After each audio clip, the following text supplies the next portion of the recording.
ದೋಸ್ತ ಫಸ್ಟು ಜಗದೀಶ್ ಅವ್ರ ಹತ್ರ, ಈಗ ರಜತ್ ಹತ್ರ. ಏನ್ ದೋಸ್ತ? ಕಿರಿಕು ದೋಸ್ತ.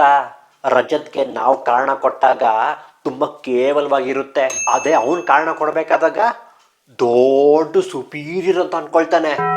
ಹುಲಿ, ನಿನ್ ಜಗಳದ ಬಗ್ಗೆ ಹೇಳ್ಬೆ. ದೋಸ್ತ, ನಿನಗೆ ಗೊತ್ತು, ರಜತ್ ಎದುರುಗಡೆ ಬಂದಾಗ ಕೈ ಕಾಲ್ ಮುರಿತೀನಿ ಅಂತ ಹೇಳಿದ್ದ. ಅದಾದ್ಮೇಲೆ ಮತ್ತೆ ನಾನು ಚೆನ್ನಾಗಿರೋಣ ಅಂತ ಹೋಗ್ತೀನಿ, ಮತ್ತೆ ಟೀಸ್ ಮಾಡ್ದ. ನಾನು ಟೀಸ್ ಮಾಡಬೇಡಿ ಅಂತ ಹೇಳಿದಾಗ ನನಗೆ ಪಿತ್ತ ನೆತ್ತಿಗೇರುತ್ತೆ. ಆಗ ನಾನು ನಿನ್ಗೆ ಹೊಡೆದು ಬಿಗ್ ಬಾಸ್ ಮನೆಯಿಂದ ಆಚೆ ಹೋಗ್ತೀನಿ ಅಂತ ಒಂಥರ ಬೆದರಿಕೆ ಹಾಕೋ ಥರ ಹೇಳ್ದ. ಮತ್ತೆ ರಜತ್ ಕಪ್ಪಾಳೆಲ್ಲ ಮುಟ್ಟಿರೋರೇ ಇಲ್ಲ, ಮುಟ್ಟಿ ಆರಾಮಾಗಿರೋ ನೀನೇ ಅಂತೆ. ನಾನ್ ಮುಟ್ಟಿತ್ತು ಮಗು ತರ. ಅದೇನ್ ಮಕ ಮುತ್ತಿ ಹೊಡಿತಾನೋ ನಾನು ನೋಡ್ತೀನಿ.